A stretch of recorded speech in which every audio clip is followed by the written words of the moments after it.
Jangan lupa like and subrek ya guys. Selamat mendengarkan. Suara hujan perlahan menghilang dari lembah gunung. Namun, tidak ada sedikit pun gerakan dari kedua sosok manusia berjubah abu-abu itu. Seolah-olah mereka tidak mendengarnya.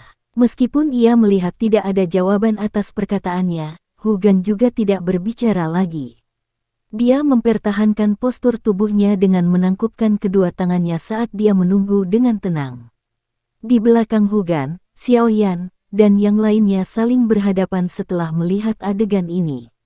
Bahkan Hu Jia, yang memiliki karakter durhaka, juga dengan bijaksana tutup mulut.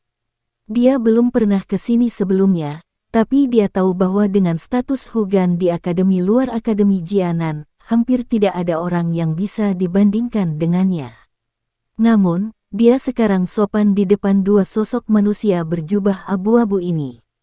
Dari sini, orang bisa melihat betapa menakutkannya dua sosok manusia berjubah abu-abu yang menjaga Book Collection Hall ini. Dia mungkin melanggar hukum, tapi dia bukan orang bodoh. Dia tahu siapa yang bisa dia provokasi dan siapa yang tidak bisa. Dalam kesunyian, jari di bawah lengan Xiaoyan tiba-tiba mengusap cincin kuno yang gelap dan hitam itu dengan lembut. Alisnya yang terkulai tidak bisa membantu, tetapi menyatu.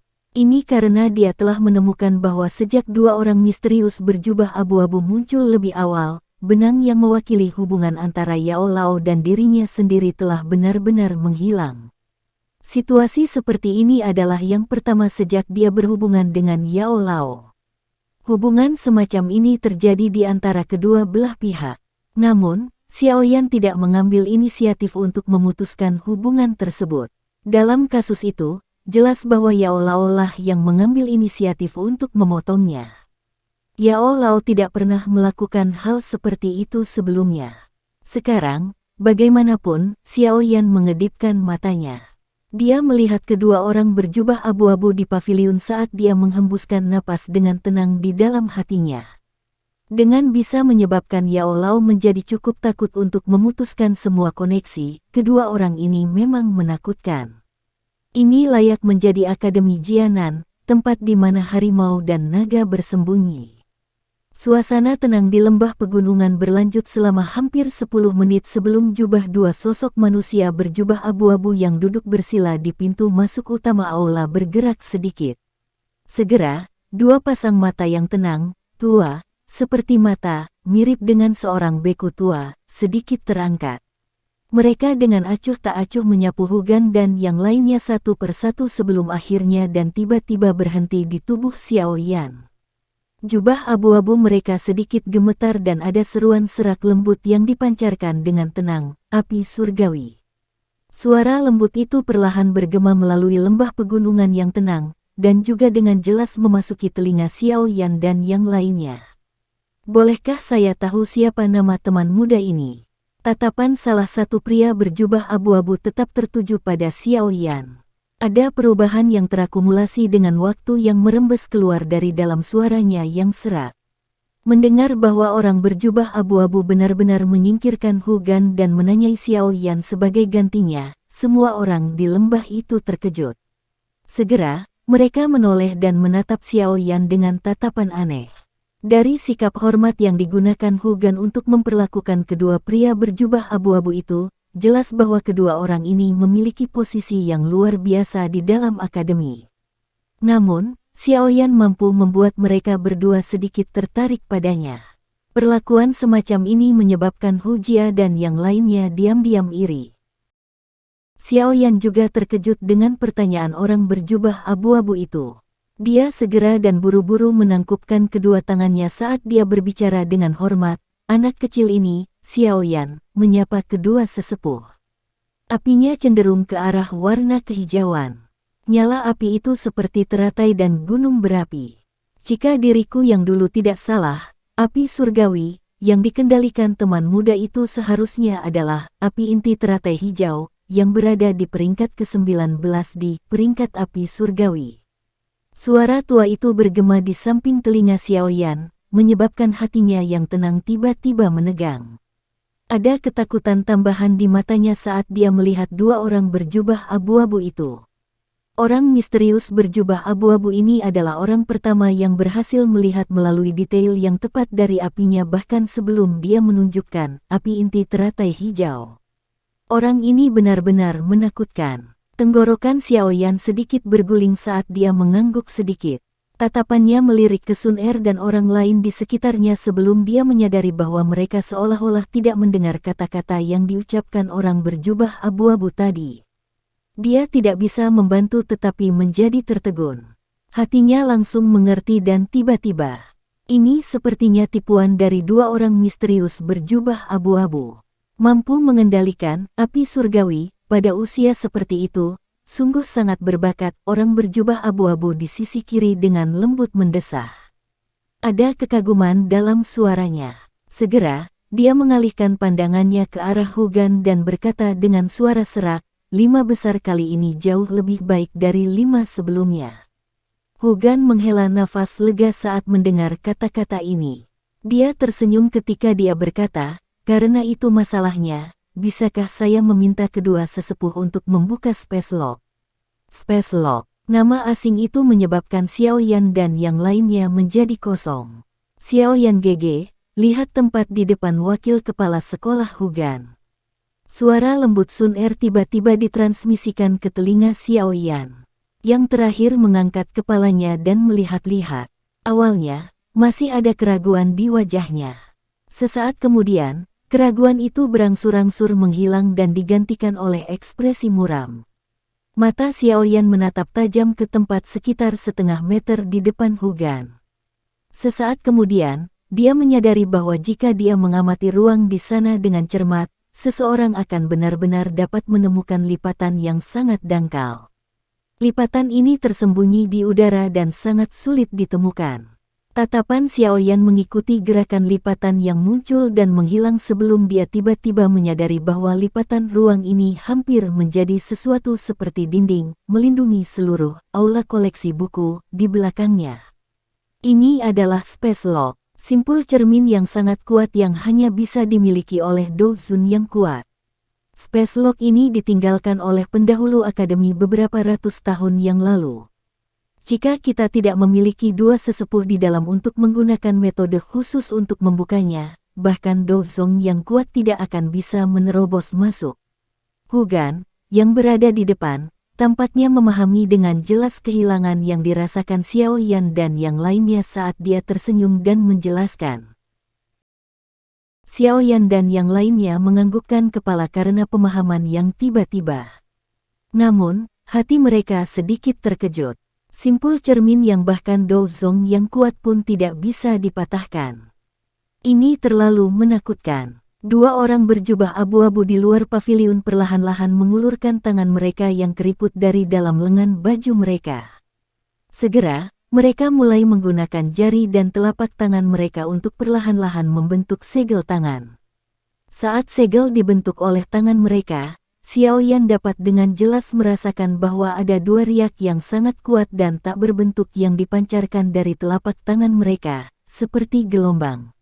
Riak tak berbentuk berangsur-angsur menghilang dan akhirnya bersentuhan dengan lipatan itu di angkasa.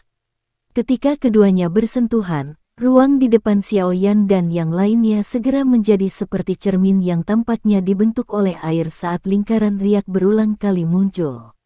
Sesaat kemudian, riak itu berhenti dan sesuatu seperti pintu perlahan-lahan ditarik terbuka oleh tangan besar yang tak berbentuk. Ayo pergi. Hugan melambaikan tangannya saat melihat pintu masuk ke ruang ini. Setelah itu, dia memimpin dan berjalan masuk. Di belakangnya, Xiaoyan dan yang lainnya ragu-ragu sejenak sebelum mereka dengan hati-hati berjalan ke dalam kusen pintu yang tak berbentuk ini. Setelah mengambil satu langkah melalui pintu tak berbentuk, Xiaoyan menyadari bahwa pemandangan di depannya menjadi jauh lebih cerah. Matanya, yang biasa dia lihat ke paviliun juga menjadi sedikit lebih jelas. Mereka benar-benar telah memasuki ruang terkunci ini. Kami telah merepotkan kedua sesepuh. Hugan tersenyum dan berkata kepada dua orang berjubah abu-abu yang duduk bersila di luar aula. Itu hanyalah tugas kita. Dua sosok manusia misterius yang dibungkus jubah abu-abu bahkan tidak menggerakkan tubuh mereka saat suara serak pelan terdengar. Kalian semua bisa masuk ke Book Collection Hall sekarang. Ingat, apapun yang ingin Anda peroleh, Anda tidak dapat memaksa dan berusaha keras untuk mendapatkannya. Itu karena ada lapisan energi yang ditambahkan ke semua yang ada di sini. Jika tangan Anda mampu menembus lapisan energi tanpa hambatan apapun, Anda dapat mengambil benda di dalamnya. Tentu saja, tidak peduli berapa banyak yang dapat Anda ambil, Anda hanya dapat membawa salah satunya dari Book Collection Hall. Jangan serakah.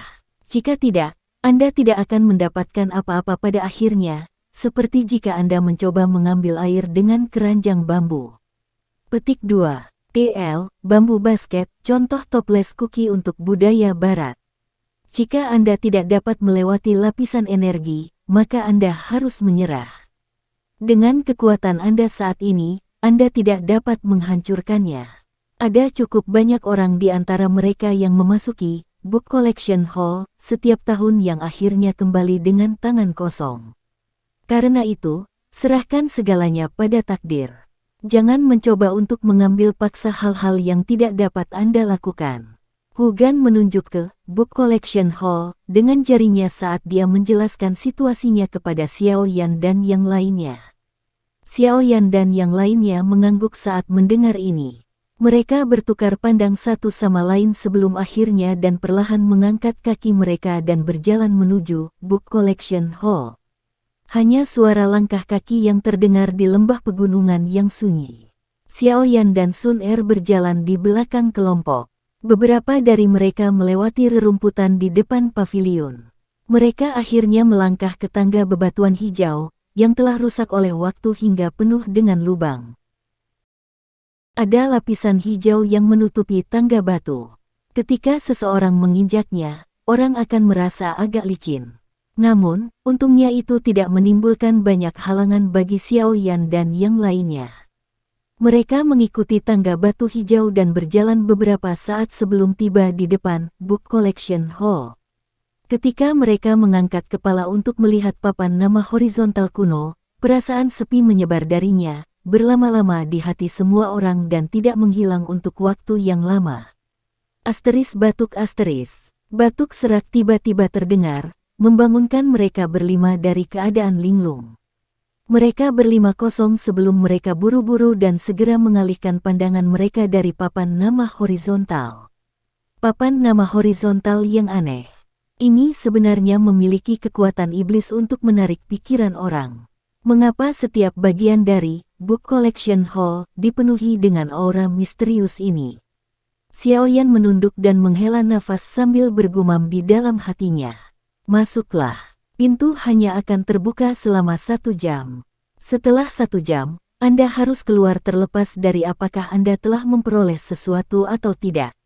Petik 2. Lengan baju orang berjubah abu-abu di sebelah kiri mereka berlima tertiup angin sampai berkibar. Pintu utama yang tertutup rapat segera mengeluarkan suara berderit saat dibuka perlahan, menampakkan terowongan gelap di belakang. Saat pintu utama dibuka, aura kuno dan suram menerkam ke arah mereka. Itu menyebabkan Xiao Yan dan yang lainnya buru-buru memperketat pertahanan pikiran mereka, tidak berani memikirkan hal lain sedikit pun. Hu Jia, yang memimpin mereka menghirup udara dalam-dalam dan berinisiatif untuk masuk ke Book Collection Hall. Di belakangnya, Bai San dan Wu Hao ragu-ragu sejenak sebelum mengikuti dari dekat. Ayo pergi, Xiao Yan GG. Sun Er menarik tangan Xiao Yan dan berbicara sambil tersenyum sambil menatap Hu Jia dan dua lainnya, yang telah menghilang di terowongan hitam. Iya, hati-hati. Xiao Yan mengangguk. Sudut matanya melewati dua sosok manusia misterius berjubah abu-abu di sampingnya. Dia segera menarik Sun Er dan berjalan ke Book Collection Hall. Akhirnya, mereka menghilang diam-diam karena langkah kaki lembut mereka. Setelah mereka berlima memasuki Book Collection Hall, pintu utama, yang terbuka, mulai berderit saat ditutup perlahan. Akhirnya mereka ditutup rapat. Saat dia sekali lagi melihat pintu utama yang tertutup rapat, Hugan mendesah lembut dan berkata sambil tersenyum, semoga teman-teman kecil ini dapat menemukan hal-hal yang mereka sukai.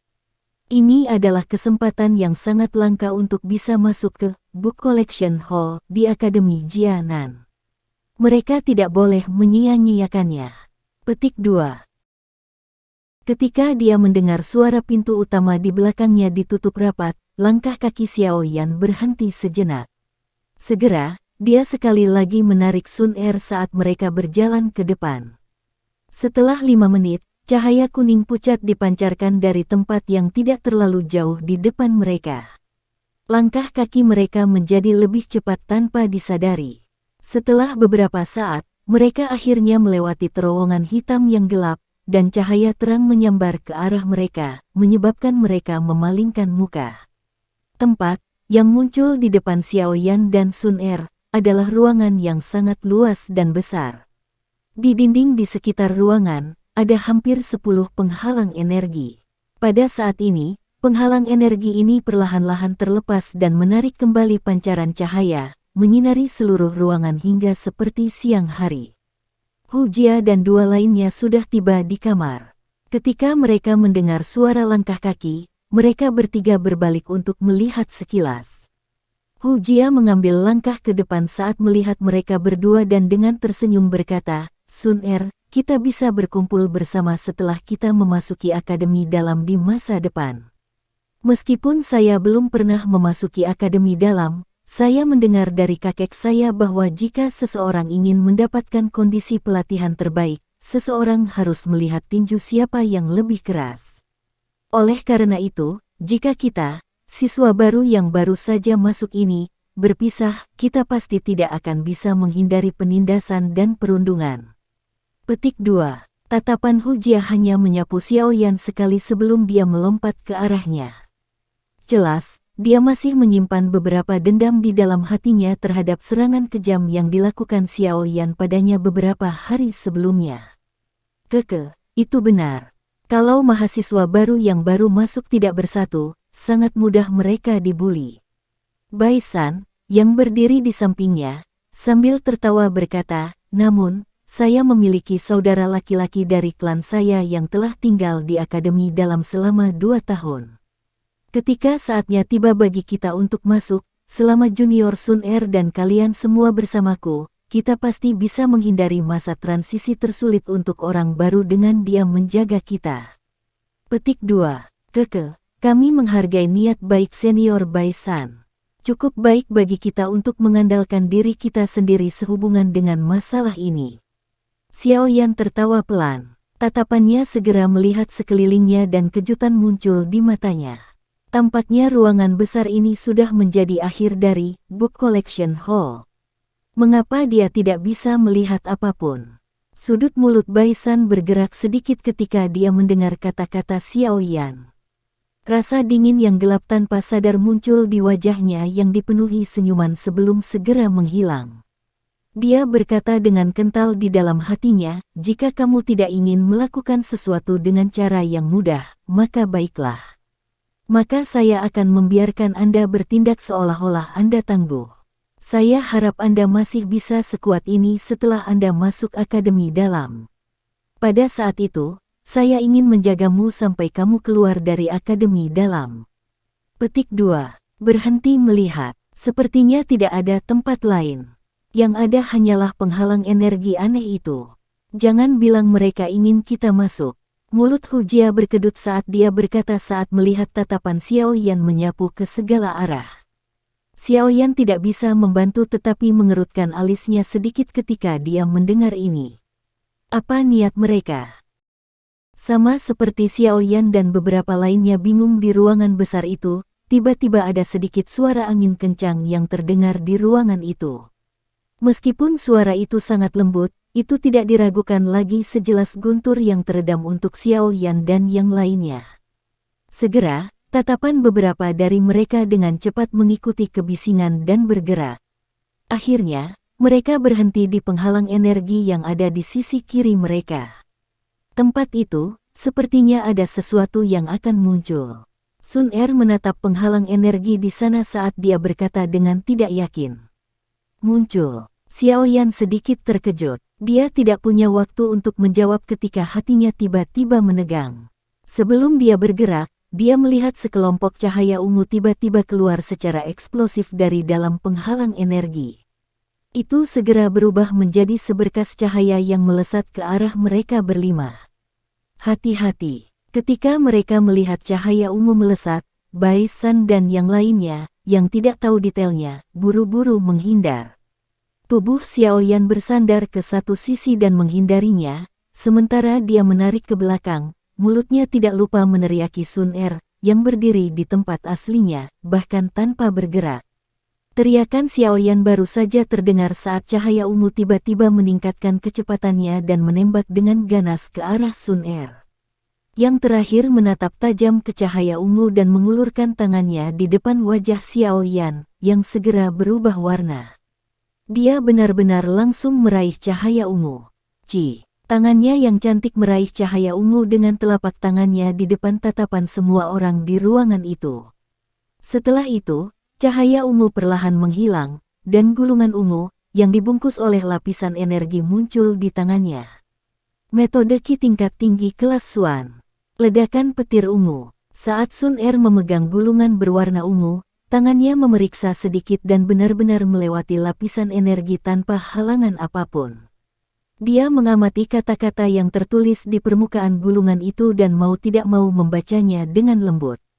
Metode Qi. Xiaoyan dan yang lainnya berkulit hitam saat mereka mendengar suara Sun Er. Segera, mereka tiba-tiba mencapai pemahaman. Hal-hal itu sebenarnya akan secara otomatis dimuntahkan dari penghalang energi itu. Pada saat Xiaoyan dan yang lainnya tiba-tiba memahami, sekelompok besar suara angin yang deras terdengar sekali lagi. Dengan cepat mengikuti ini, satu gugus energi demi gugus energi lainnya, yang memiliki bentuk dan warna berbeda, diludahkan keluar dari penghalang energi dari segala arah. Setelah itu, bolak-balik tanpa henti melalui ruangan besar, membawa suara angin deras yang menderu. Melihat kelompok energi itu, yang membawa momentum berbeda, kegembiraan muncul di wajah Xiaoyan. Kakinya melompat dari tanah dan tubuhnya terangkat ke udara seperti bola meriam. Dia buru-buru meraih dengan tangannya dan ketika dia mendarat di tanah, sudah ada sekelompok cahaya hijau pucat di telapak tangannya. Saat tatapannya melewati lampu hijau, Xiaoyan dapat menemukan bahwa di dalam gugusan cahaya, sebenarnya ada bahan obat, yang seluruh tubuhnya seperti zamrud. Matanya dengan cepat menyapu bahan obat zamrud dan akhirnya berhenti pada buah seperti giok di bagian atas bahan obat ini. Hati Xiaoyan bergetar, buah langit-langit. Menurut apa yang Xiaoyan ketahui tentang buah langit-langit, benda ini dapat langsung dikonsumsi dan akan dapat membuat kekuatan doqi seseorang meningkat sekitar 1 bintang. Jika itu digunakan untuk memperbaiki pil obat, itu pasti akan menjadi pil misterius yang secara langsung dapat meningkatkan kekuatan Do Wang yang kuat jika seseorang berhasil. Benda ini termasuk dalam kategori harga setinggi langit di luar dan sangat sulit ditemukan. Sungguh tak terduga bahwa sebenarnya akan ada salah satu dari itu yang diludahkan dalam aula koleksi buku. Ini benar-benar menyebabkan Xiaoyan tidak bisa berkata-kata. Sayangnya, meskipun jarang, itu bukanlah hal yang saya butuhkan sekarang. Xiaoyan agak tidak mau saat dia menghela nafas sambil memegang buah langit-langit ini di tangannya. Dia merilekskan telapak tangannya dan yang pertama sekali lagi berubah menjadi cahaya hijau yang melesat ke atas sebelum akhirnya menyusup ke dalam penghalang energi terang yang meresap ke tempat itu dan menghilang dengan tenang. Sun Er, tangkap mereka. Xiaoyan memiringkan kepalanya dan berteriak keras kepada Sun Er. Tubuhnya bergerak sesuai dengan niatnya dan buru-buru meraih sekumpulan cahaya. Saat teriakan keras Xiaoyan terdengar, Bai San dan yang lainnya tampaknya juga mulai merespons. Segera, beberapa sosok mereka mulai bergerak, berubah menjadi banyak bayangan yang dengan cepat melintas di dalam ruangan dan berulang kali meraih kumpulan cahaya yang ditembakkan dari penghalang energi. Dalam sekejap, seluruh ruangan dipenuhi dengan suara siulan. Xiaoyan dan beberapa lainnya bergegas kemana-mana. Begitu mereka menemukan bahwa barang yang mereka ambil tidak cocok untuk diri mereka sendiri, mereka akan segera meninggalkannya dan terus memaksimalkan penggunaan waktu untuk merebut harta karun yang cocok untuk mereka. Haha, di kelas teknik Do, tawa yang tiba-tiba terdengar di dalam ruangan yang dipenuhi dengan suara siulan. Xiaoyan dan yang lainnya buru-buru menoleh dan secara tidak sengaja melihat sekelompok cahaya berwarna perak telah ditangkap dan diangkat tinggi ke langit oleh tangan Bai San. Dari cahaya yang samar-samar terlihat, Xiaoyan dan yang lainnya samar-samar bisa melihat bahwa benda di dalamnya tampak seperti gulungan. Bai San memegang erat gugusan cahaya berwarna perak. Dia tidak bisa menahan senyum sombong pada Xiaoyan saat tangannya dengan cepat memasukkan dirinya ke dalam cahaya perak. Namun, saat tangannya baru saja melakukan kontak dengan bagian dalam kumpulan cahaya berwarna perak, kekuatan tolak yang sangat besar tiba-tiba muncul dan tiba-tiba melepaskan tangannya. Segera, cahaya menjadi sangat terang dan dengan paksa melepaskan diri dari tangan Bai San. Itu berubah menjadi seberkas cahaya yang melesat menjadi penghalang energi. Bai San terkejut saat dia melihat klaster cahaya berwarna perak itu, yang melesat langsung kembali ke penghalang energi dan menghilang. Ekspresinya segera dan tiba-tiba menjadi suram. Dengan raungan marah, tubuhnya berubah menjadi bayangan putih dan menabrak penghalang energi. Bang! Bai San bertabrakan dengan keras ke penghalang energi. Penghalang energi bahkan tidak bergerak sedikit tetapi yang pertama membalas dengan eksplosif. Seteguk darah dimuntahkan. Akhirnya, dia menabrak dinding di sisi lain. Xiaoyan dan yang lainnya tercengang ketika mereka menyaksikan Bai San, yang telah tertawa dengan sombong beberapa saat yang lalu, diguncang sampai dia meludahkan darah dan dipaksa untuk mundur. Mereka bertukar tatapan satu sama lain dan sudut mulut mereka tidak bisa membantu tetapi bergerak sedikit. Kasus tipikal tragedi yang terbentuk dari kegembiraan yang ekstrim. Apakah orang ini lupa bahwa wakil kepala sekolah Hugan telah mengatakan untuk mengikuti takdir sebelum mereka datang lebih awal? Asteris batuk asteris, Xiaoyan mengeluarkan batuk kering dan untuk sementara menghentikan tindakannya. Dia tersenyum berkata kepada Bai San, "Senior Bai San, kamu baik-baik saja?" Bai San berdiri dengan wajah hijau. Dia mengabaikan Xiaoyan. Sebaliknya, dia mengangkat kepalanya sekali lagi dan mengarahkan pandangannya ke arah kumpulan cahaya yang tak terhitung jumlahnya bersiul di ruang di atas ruangan. Sesaat kemudian, kakinya didorong dari tanah dan tubuhnya terangkat sekali lagi. Xiaoyan mengangkat bahunya. Dia mundur 2 langkah dan menempatkan dirinya di samping Sun Er saat dia berbisik, meskipun benda-benda itu diisolasi oleh lapisan energi, jika dia mati dengan cermat, dia masih bisa melihat beberapa petunjuk. Ingat, cari secara khusus kelompok energi dengan gelombang energi yang lebih besar dan ambil mereka. Petik 2. Ya baiklah. Sun Er mengangguk sedikit ketika dia mendengar pengingat Xiaoyan. Dia tidak melanjutkan perampasan yang tidak ada gunanya. Sebagai gantinya, dia diam-diam berdiri di tempat saat tatapannya terfokus pada penghalang energi, yang tanpa henti memuntahkan kumpulan cahaya. Di sisinya, Xiaoyan menutup matanya. Di tempat semacam ini, kekuatan persepsi spiritual yang dianugerahkan kepadanya adalah keuntungan terbesarnya. Dia mampu mengamati kekuatan klaster energi yang belum muncul di hadapan orang lain. Persepsi spiritual Xiaoyan meresap ke seluruh ruangan. Tubuhnya tidak bergerak sedikit pun. Bahkan ketika beberapa kelompok energi sesekali terbang di depannya, dia tidak menunjukkan reaksi sedikit pun. Hal-hal ini tidak berguna baginya untuk menggerakkan tangannya untuk meraihnya. Keheningan berlangsung selama hampir 10 menit. Sun Er telah mengambil 5 hingga 6 kelompok energi selama periode waktu ini tetapi tidak satu pun dari mereka telah mencapai tingkat yang dia inginkan. Karena itu, semuanya terlempar kembali. Dalam sekejap, hati Xiaoyan, yang tubuhnya tidak bergerak, tiba-tiba menegang. Matanya tiba-tiba terbuka. Tanpa peringatan sebelumnya, kakinya menekan tanah dan tubuhnya melesat secara eksplosif menuju penghalang energi yang ada di sebelah kiri. Sama seperti tubuh Xiaoyan bergerak, cahaya merah menyala mengeluarkan suara "siu" saat ditembakkan secara eksplosif dari penghalang energi. Saat cahaya merah menyala muncul, suhu seluruh ruangan besar juga naik sedikit. Karena itu, tatapan Baisan dan yang lainnya juga dengan tergesa-gesa terlempar. Ketika mereka melihat momentum yang dibawa oleh cahaya merah menyala ini, mereka terkejut sejenak sebelum segera melesat secara eksplosif sebagai refleks bersyarat. Namun, saat mereka baru saja mulai bergerak, Xiao Yan, yang telah menemukan kumpulan cahaya merah menyala di depan mereka, telah berubah menjadi bayangan hitam sebelum tiba-tiba muncul. Dia meraih dengan telapak tangannya, menahan panas yang dipancarkan darinya, dan menarik cahaya merah menyala ke tangannya. Tubuhnya segera melesat ke belakang dan Sun Er juga datang dengan cara yang sangat cerdas, menghalangi Baisan dan dua lainnya. Hihi, Xiao Yan membuka mulutnya dan tertawa ke arah Baisan dan dua lainnya. Dia meraih cahaya merah menyala saat dia pergi ke sisi Sun Er. Ketika tatapannya menyapu bagian dalam cahaya itu, dia langsung sedikit terkejut. Tenggorokannya menggulung perlahan. Lumayan, ini memang sesuatu yang baik. Sekian dulu ya guys. Terima kasih sudah mendengarkan, bye-bye.